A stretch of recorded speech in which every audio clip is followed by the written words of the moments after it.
Next month, my sister will start living with us. Can you give up your room? He left the door ajar and said to me inside. When my husband said that, all I could do was stare back at him in astonishment. Because the door was only half open, Ken seemed unaware that his sister, Susan, was in the room. At that moment, Susan and I exchanged glances, her face expressing unexpected surprise, clearly indicating she had not been informed of this plan by my husband. Struggling to muster some strength, I addressed Susan, who was about to say something, with an encouraging "it's no problem," and then declared my resolution to my husband. "I understand. I'll contact the moving company to arrange the move." "What?" my husband exclaimed in surprise, but I continued. "I'm filing for a divorce. You understand why, right?" I said, presenting the screen of my smartphone to him. At that moment, his color changed and he turned pale. A new battle was about to begin.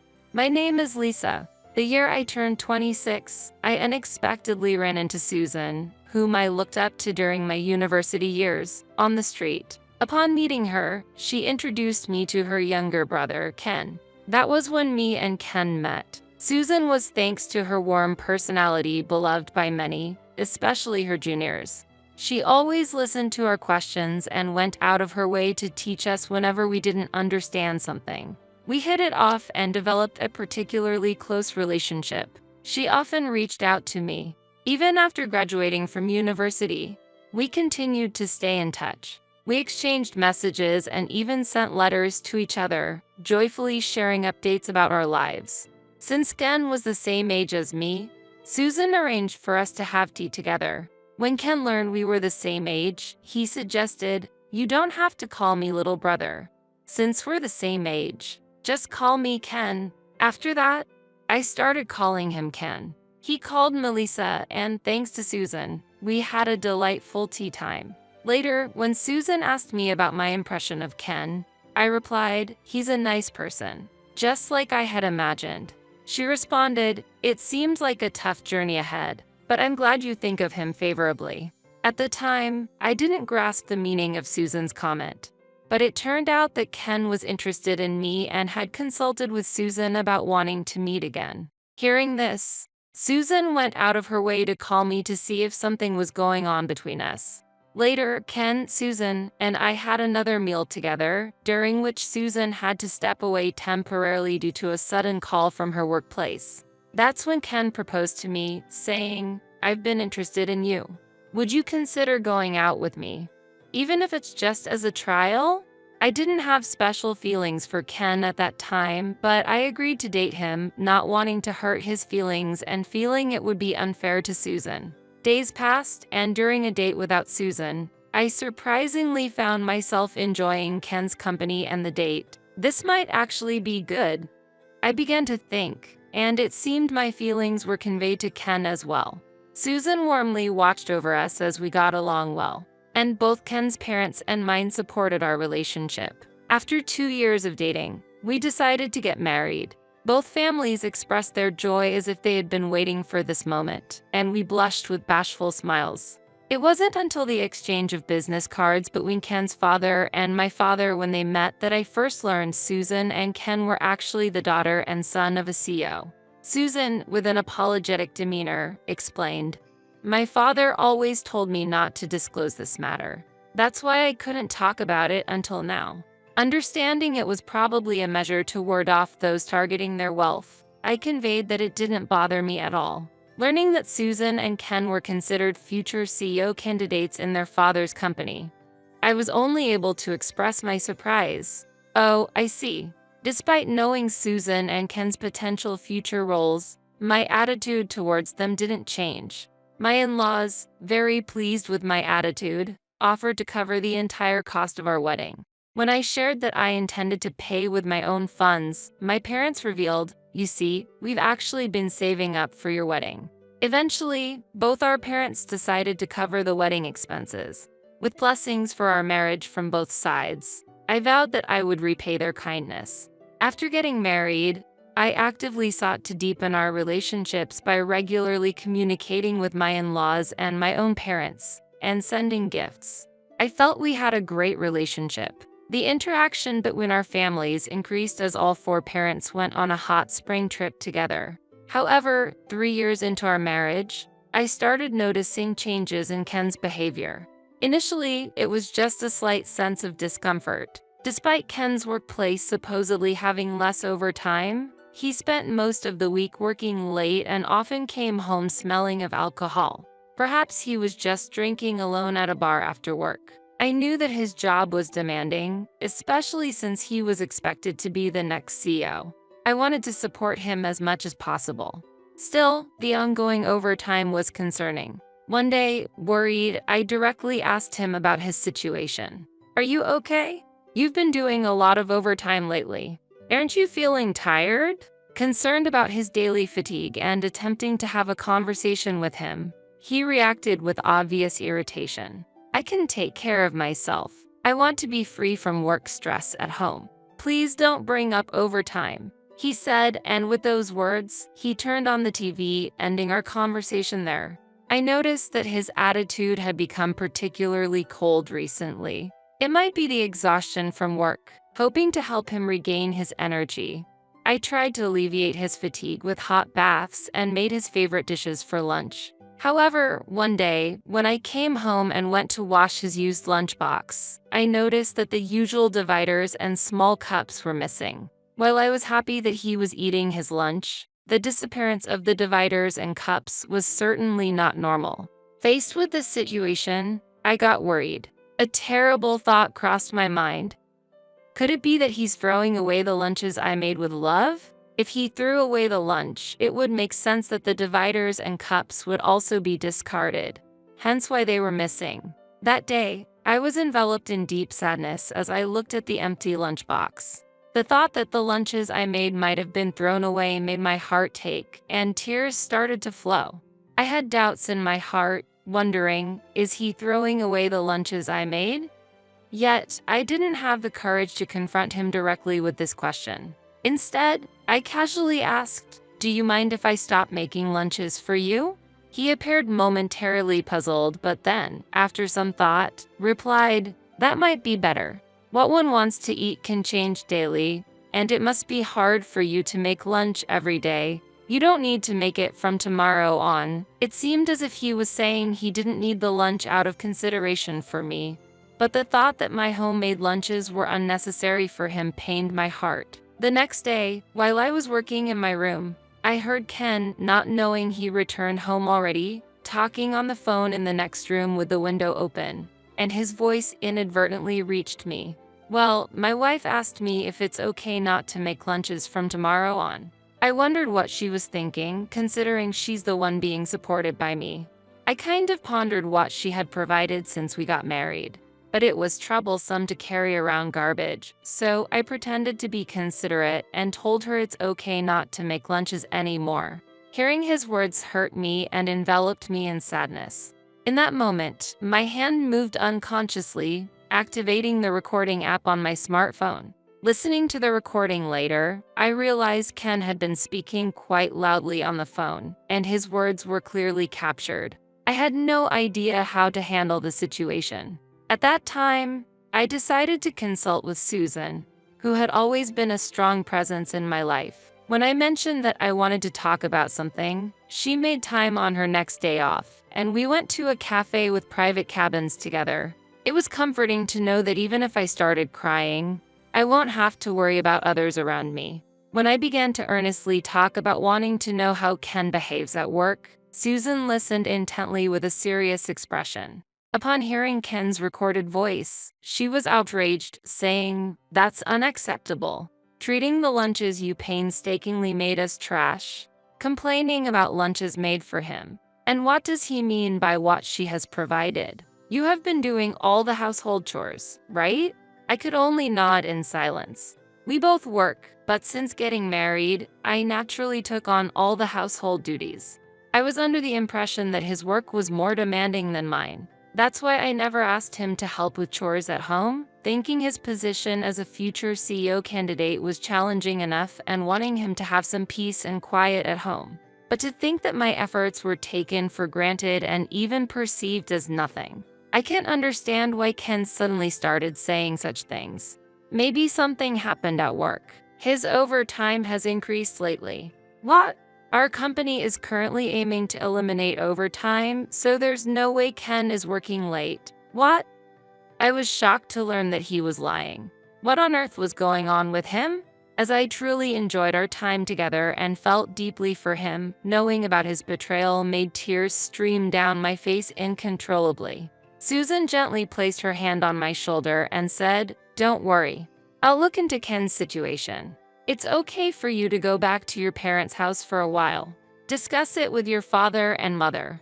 We'll say that you are going on a trip with your mom to keep things under wraps. Thank you. I leave it to you." Feeling the difficulty of continuing to live with Ken under these circumstances, I was truly grateful for Susan's suggestion. Later, Susan shared what I had told her with my in-laws and also shared the audio data I provided.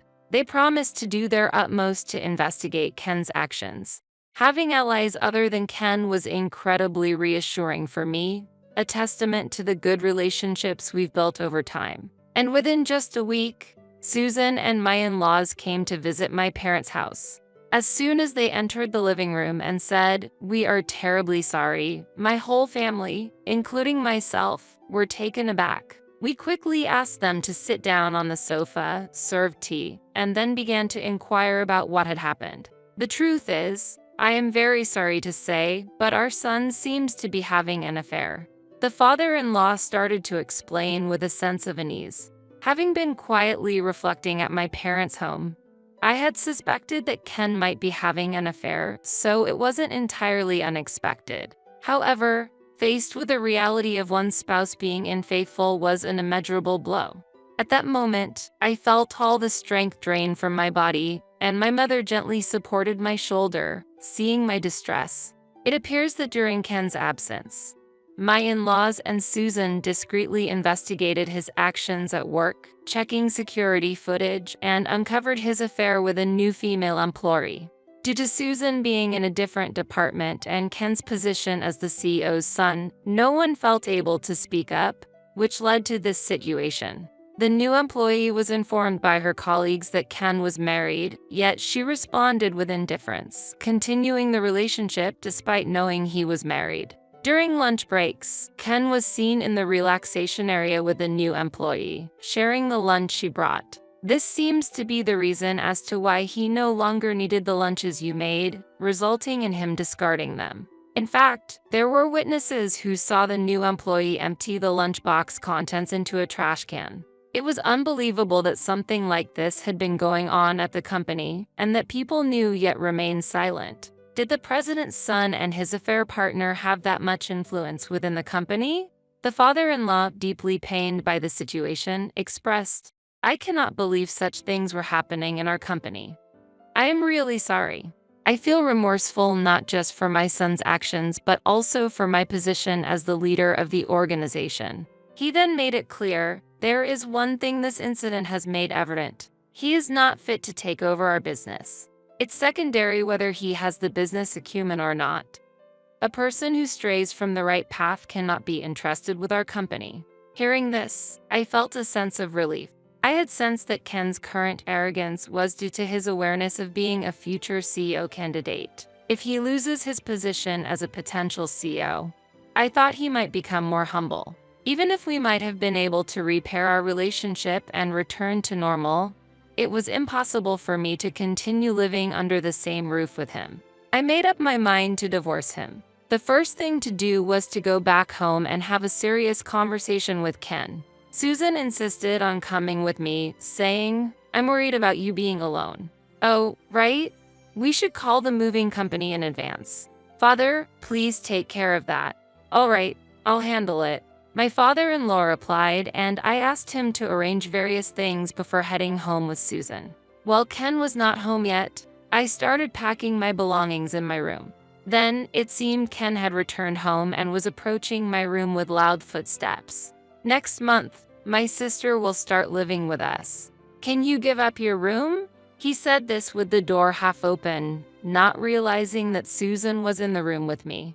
At that moment, Susan and I exchanged glances. her face expressing unexpected surprise, clearly indicating she had not been informed of this plan by my husband. We suspected that he might be using the excuse of living with Susan to actually create a hideaway for his affair inside our home. Feeling outraged that Susan's name was being used for such a despicable scheme, I gathered my strength and responded to my husband. I understand. I'll contact the moving company to arrange the move. What? My husband exclaimed in surprise, but I continued. I'm filing for a divorce. You understand why, right?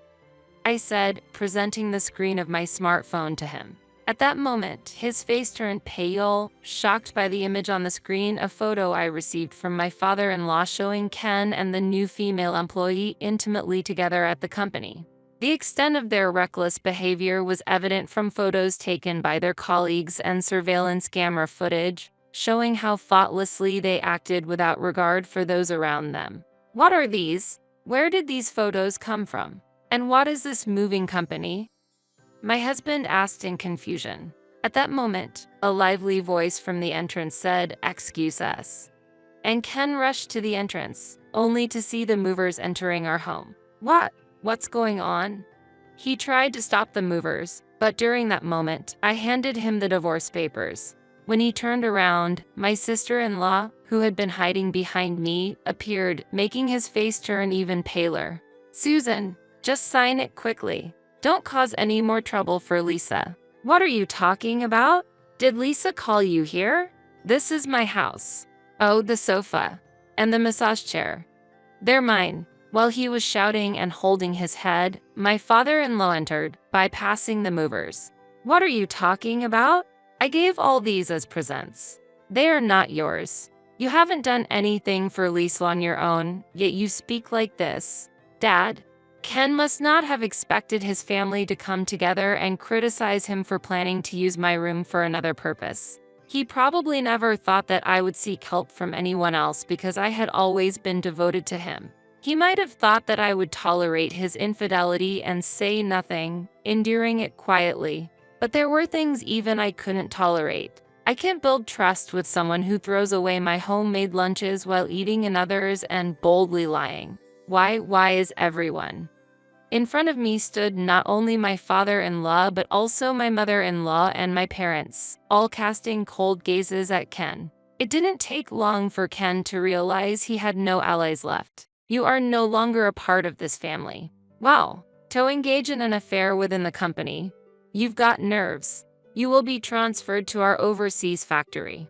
If you dislike that, resign and start a new life somewhere far away. But, Dad, I was supposed to be the next president. Since my sister is a woman and I am your son, shouldn't I be the most suitable for the position? Silence. Just because you are my son doesn't mean I can entrust you with our business. You truly underestimate corporate management. More and more, I see that someone like you is unnecessary for our company.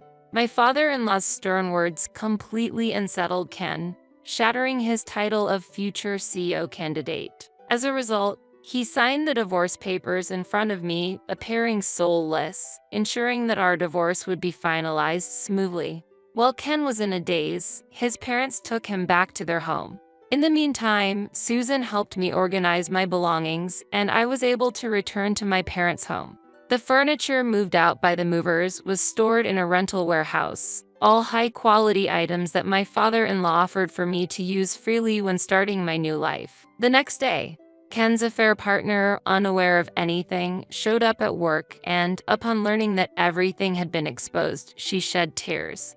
Her parents were then summoned to the president's office, where they deeply apologized for their daughter's actions.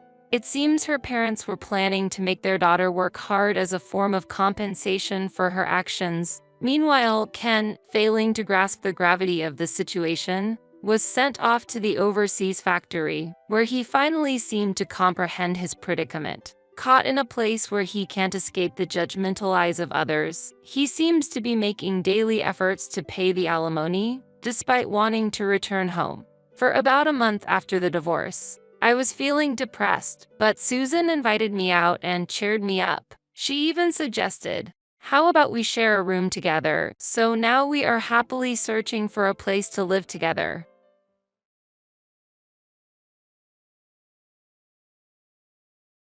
Now that my parents will be living with us, it would be best for you, an outsider, to move into a cheaper facility. My husband, who only used me while I dreamed of happiness, ended it just like that. Betrayed by my in-laws as well, I was utterly shocked. In response, I immediately started preparing and contacted all relevant parties. Where did all the furniture and appliances go? I arranged for a company to come and take them away. What? The next day, I contacted the company to take away the furniture and appliances, and the pickup was completed. My husband was confused and couldn't hide his disturbance. My name is Michelle Smith.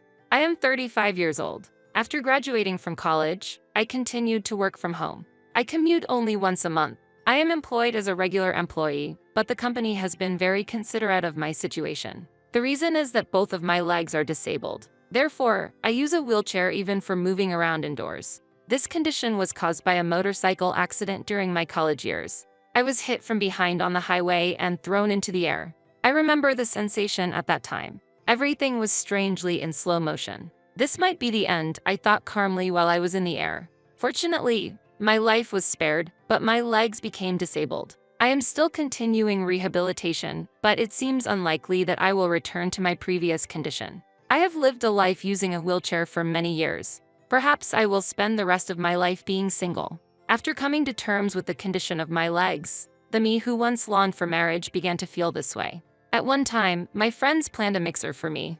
That's where I met my current husband, Ken. He is 5 years older than me. He looks younger than his actual age. In addition, I was surprised by how youthful his actions and speech were, not seeming like someone who is 40 at all. To put it nicely, he's simple and honest. Surprisingly, he didn't mind my wheelchair at all and asked various questions without any hesitation. How do you manage meals? What about housework? Can you reach the laundry? What about work? Are you okay with using the toilet and bathing by yourself? While others were hesitant, Ken had no such reservations, and that was refreshing.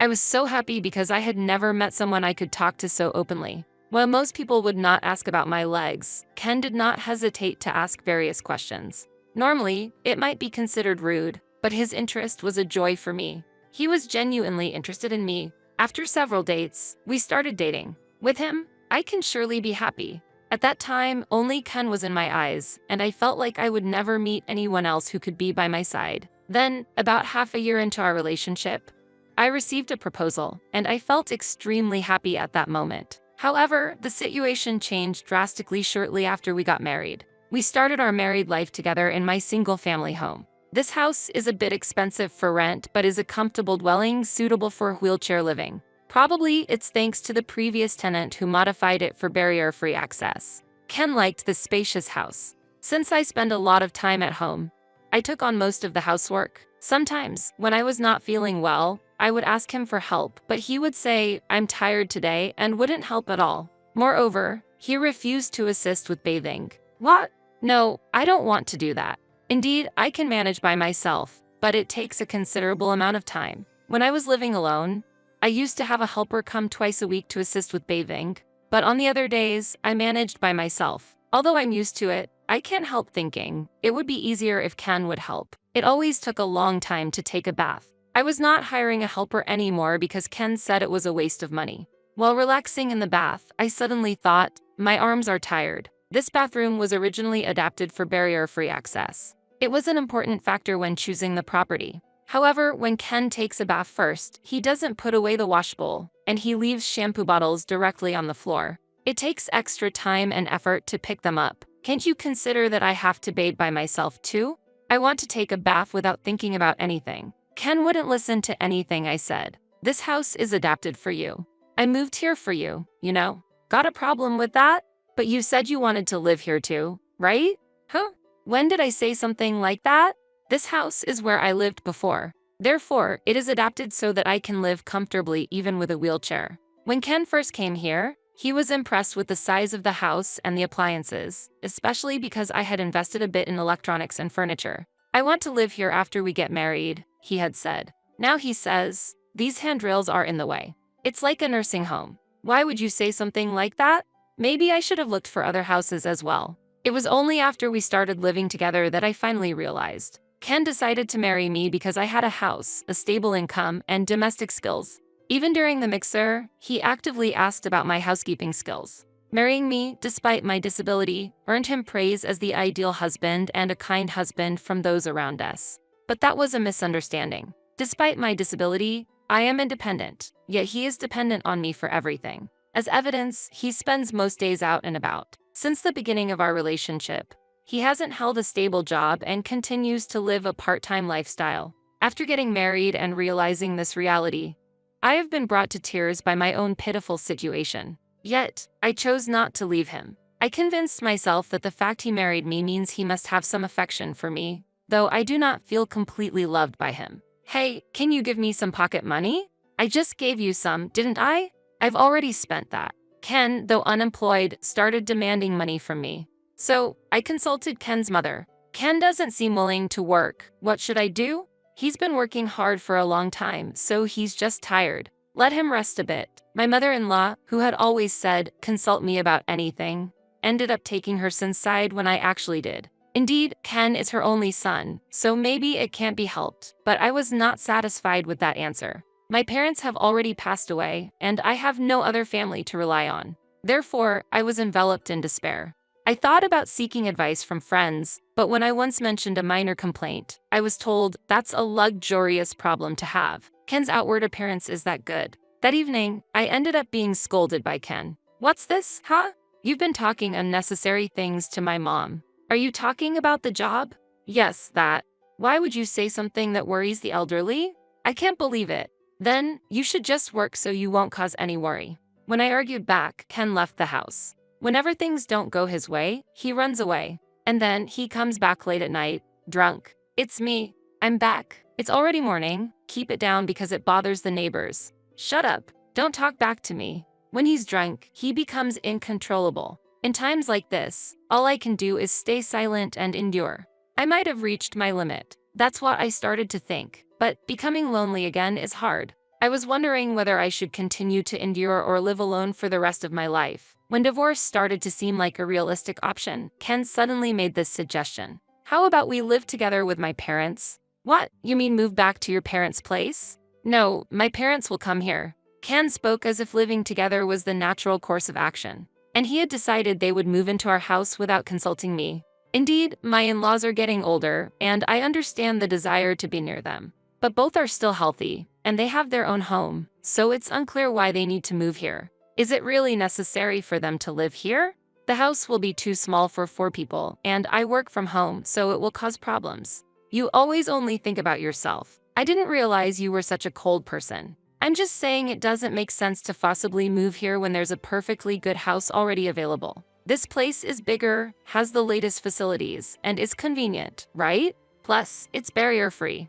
If my in-laws come here, I'll need to be considerate while working. Ken is hardly ever home, so it's not a problem for him. But my in-laws, being pensioners, will likely spend a lot of time at home. Additionally, it takes longer for me to do tasks like using the toilet or bathing compared to others, so living with restraints would be a significant mental and physical burden. Please give me some time to think. There's no time to wait. Hurry up. Ken said he couldn't wait, but without actually waiting, he brought his parents over for the weekend. It seemed that discussions about living together had been progressing in this household for some time. Hey, I've been thinking, what about you moving into a facility? Excuse me? I was shocked and couldn't believe what I heard. A facility as in for me to move into? Yeah, I think it's a good idea. It must be hard doing various things by yourself, right? In a facility, they'll take care of everything for you. Apparently, he was not just thinking about living together but also about kicking me out of the house. I'll come to check on you sometimes. I saw the reality clearly. If I don't confront this now, when will I? Honestly, what do you think of me?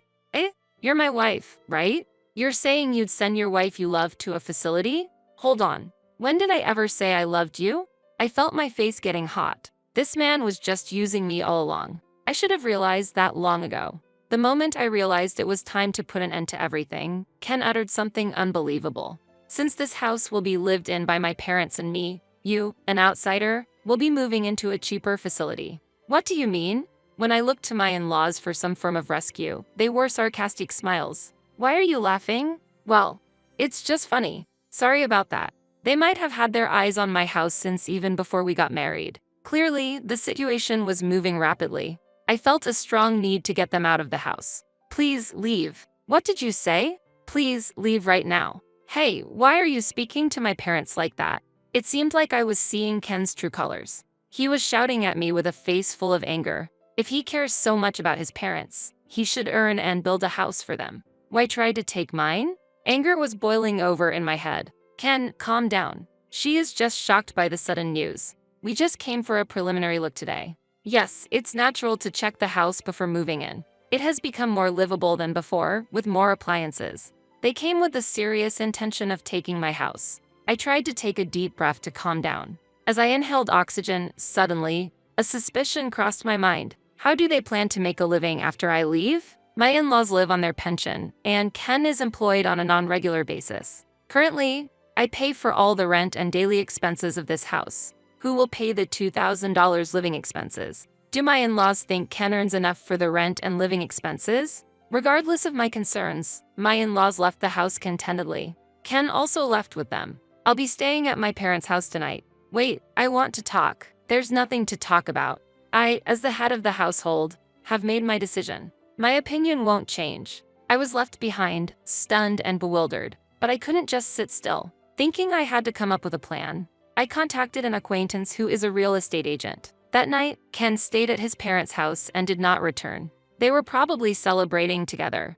I quickly sorted my belongings into what I needed and what I didn't. When Ken returned home the next day and saw the organized luggage, he laughed. Oh, you've started sorting out your belongings already. Have you found a facility? Yes, that's right. My immediate response seemed to take Ken by surprise. Then, I handed Ken a signed divorce form. Here, sign this. I've already signed it, so just fill in your part quickly. Divorce papers? Why are we getting divorced? Since you're trying to kick me out of the house, there's no point in continuing this marriage, is there? Ken looked utterly taken aback. Apparently, he hadn't anticipated a divorce proposal from me.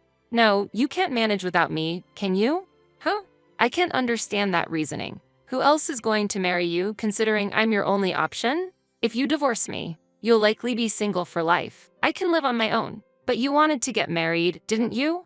Seeing Ken's perturbation, it became clear just how self-centered he was. He approached me thinking of me as a lonely single woman with a disability, someone vulnerable. I am independent, financially stable, and do not struggle with my lifestyle. Moreover, I can manage household tasks well since I spend a lot of time at home. For him, I was the ideal partner who could enable him to live freely without working. Without working, he would still have money coming in. Praised by others for marrying me, he felt secure thinking I had no other options and wouldn't leave him. But being presented the divorce papers immediately must have surprised him. Why? If we get divorced, you might end up single for the rest of your life. Actually, I feel much better about being single than continuing to live a married life with you. Do you really intend to spend the end of your life alone, in solitude? He asked me, almost sneering. Whether I feel lonely or not is not for you to decide. That's not something someone else should comment on. When I, who had been submissive, retaliated with a strong tone, he was clearly shaken. Ken's unease was evident, as if a pigeon had been hit by a pea shooter, caught off guard by the sudden change. I hadn't realized until now how feeble he was. Why had I been so considerate and obedient to him? It was hard for me to understand myself. The moment I decided on divorce, it felt like a heavy burden was lifted from my heart, as if I had gained a new freedom. Perhaps I had always been trapped by the concept of marriage, only able to see myself within its confines. And I realized that for the first time then. Anyway, there's no need to rush out of this house so suddenly. I said you should go to a facility because I didn't think you'd act so quickly, he said as if making excuses. Don't worry, I'll do as you wish. Now, sign the divorce papers, I responded calmly. I can't believe you'd find a new place to live so quickly. Wait, reconsider this. No need to worry. I've already settled the contract with the facility. What? Wait, isn't that too fast? He couldn't hide his panic. Watching his sudden change of attitude, I observed him with a detached view. Sometimes he scoffed. At times he was frantic, behaving erratically. As I gradually regained my composure, his presence began to feel increasingly bothersome. I've already arranged things with the facility. They're aware of my situation, so there's no need to worry. Hey, when did you make such preparations? I had my suspicions, but have you planned this ahead? Yes, actually, even before I met you. In truth, I had my eye on a specific facility in anticipation of my old age. It looked like a condo complex. When I was injured, feeling uncertain about the future, I devoured investment books while hospitalized. As a result, I decided to start investing in stocks and real estate. I used my income and inheritance from my parents to diversify my investments. The facility I had been eyeing was actually already purchased by me and had been operated as a rental property for a long time, generating rental income. I had never mentioned any of this to Ken. It was my secret source of wealth. We don't need a divorce. I get it. You can stay here. Let's live together with my parents. You really don't understand anything. As if I would ever agree to live together. He seemed completely oblivious. Even in the situation of offering a divorce, he still thought I had no other options but him. Unfortunately, I can't change what I've already decided. What are you talking about? Always pushing your own agenda. If you're going to say that, then do as you please. Don't blame me when you regret it later. Don't worry, I won't regret anything. Now, hurry up and sign. Ken fell silent for a moment, seemingly deep in thought. As time passed, I busied myself with packing. Then, I could hear Ken talking on the phone from a distance. Judging by his tone, he was likely consulting with his parents. The fact that he couldn't make his own decisions without relying on his parents filled me with contempt. Eventually, Ken returned to the room and suddenly approached me. Fine, we'll divorce. But once you sign, leave this house immediately. He signed the divorce papers reluctantly. He probably felt the loss of having me who had taken care of the household. However, maybe he thought that with his parents, he wouldn't need to worry about housework for the time being. Having acquired the house and all its furnishings and appliances, everything needed for living was already in place. He must have rationalized it that way. Well, I'm going to discuss our future life with my parents. You get ready to move out quickly. He tossed the divorce papers at me and left for his parents' house again. Understood? I'll do just that. My move was completed within a week. During that period, Ken did not show himself. A day after I finished moving, we met again when I was starting my new life in the new residence. Ken called me back to our previous home. What's this? The house is empty. Where did all the appliances go? I had them all picked up by a service. What do you mean? The day before, I had contacted a service to collect the furniture and appliances. Ken fell into panic, unable to hide his turmoil. Not just Ken, but his parents were also there. The appliances here were bought by me. I've been using most of them since before I was married. The only things that are yours are these. There were only 3 cardboard boxes left there. Only the clear storage boxes that were purchased after the marriage were left behind. Wait, we can't live like this. Even though we're divorced, there needs to be a division of assets. That's right, we can't live like this. What are you talking about? It's impossible to live here now anyway. What do you mean? The rent for this place is $2,000, you know? Ken and his parents were at a loss for words. Aside from his parents, I had clearly explained this to Ken when we got married. This house, it's not owned by you? That's right, I don't own it. This place was rented through a real estate agency run by an acquaintance, who gave me a slight discount on the rent. I had informed him that if I were to leave, the rent would naturally increase. Being a barrier-free property, there were several inquiries from people in similar situations as mine. That's why I recommended moving out as the wisest choice. Why didn't you say that sooner?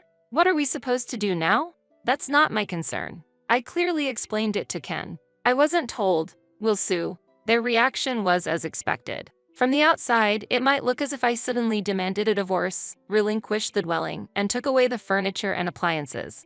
However, I was confident in my position. You're free to sue, but do you have the funds for that? Ken's expression darkened. It was clear this man didn't have the financial means to hire a lawyer. Even if he somehow managed to hire one, I had a decisive advantage. In front of Ken and his in-laws, I presented several photographs. What are these from, I wonder? The photos captured Ken indulging in gambling and nightlife. All of these were funded by me. I am prepared to fight with these. Ken, what is all this about? Everything was supposed to go smoothly. His parents were panicking abnormally. What was happening? Then Ken suddenly started to prostrate himself in apology. I'm sorry. Please cancel the divorce and let's start over. I can't do it without you. You're the one who drove me out. The divorce is already final. You're the one who said you didn't love me. So all I'm doing is leaving. Then his in-laws also started prostrating themselves beside Ken. We have nowhere to live now. This situation was completely unexpected. What do you mean? Our house is going to be seized. A shocking fact was revealed. Ken's family home was in a situation where they had to vacate in a few weeks. They were actually bankrupt. The enormous debt accumulated by the father-in-law kept snowballing, and with just their pensions, repayment was impossible. I understood then why Ken, who used to receive an allowance from his parents during his bachelor days, considered marriage as a way out of this predicament. The reason why my mother-in-law was particularly kind before the marriage now made sense. Apologies now change nothing. We are strangers. There's nothing I can or will do for you. You don't care if we end up homeless? That's your responsibility. Can't you at least give us the furniture and appliances? You're not struggling for money. Are you planning to sell them? No, haha. Their intention was clear. I firmly stated that I had no intention of giving away any furniture or appliances. Don't say things like that. Please, help us somehow. It's too late for apologies now. Solve your own problems. We're asking for help because we can't solve them. To their persistent pleas, I stated if they couldn't pay the rent, they had no choice but to vacate. The property was leased under my name, and it was easy to get them out by terminating the contract. Evicting them went smoother than expected. Even with a name change, it would be impossible for the unemployed Ken to continue living there. This was confirmed with the real estate agent. I can afford the rent. Eventually, the termination of this property lease was decided. There's no longer any business of mine there, and with the divorce already finalized, everything ended then. After managing to evict them, I locked the door and saw their astonishment. What are we supposed to do now? I'm already prepared to move into the facility. Goodbye. Don't joke. That facility, surely you'll have no freedom there and it'll be the worst. Try your best in that terrible environment. Ken couldn't resist throwing a sarcastic remark my way before finally leaving. I ignored his words and left Ken and his parents behind. However, Ken wouldn't just let it be and visited the facility I had moved into a few days later. What is this about? Ken was lost for words at the sight of the facility I had chosen. Talks of a terrible environment were greatly exaggerated. This place is top-notch. The facility I chose is a luxury one, worth about $700,000. I acquired the facility with the money I had saved over the years and the funds I had grown through investments.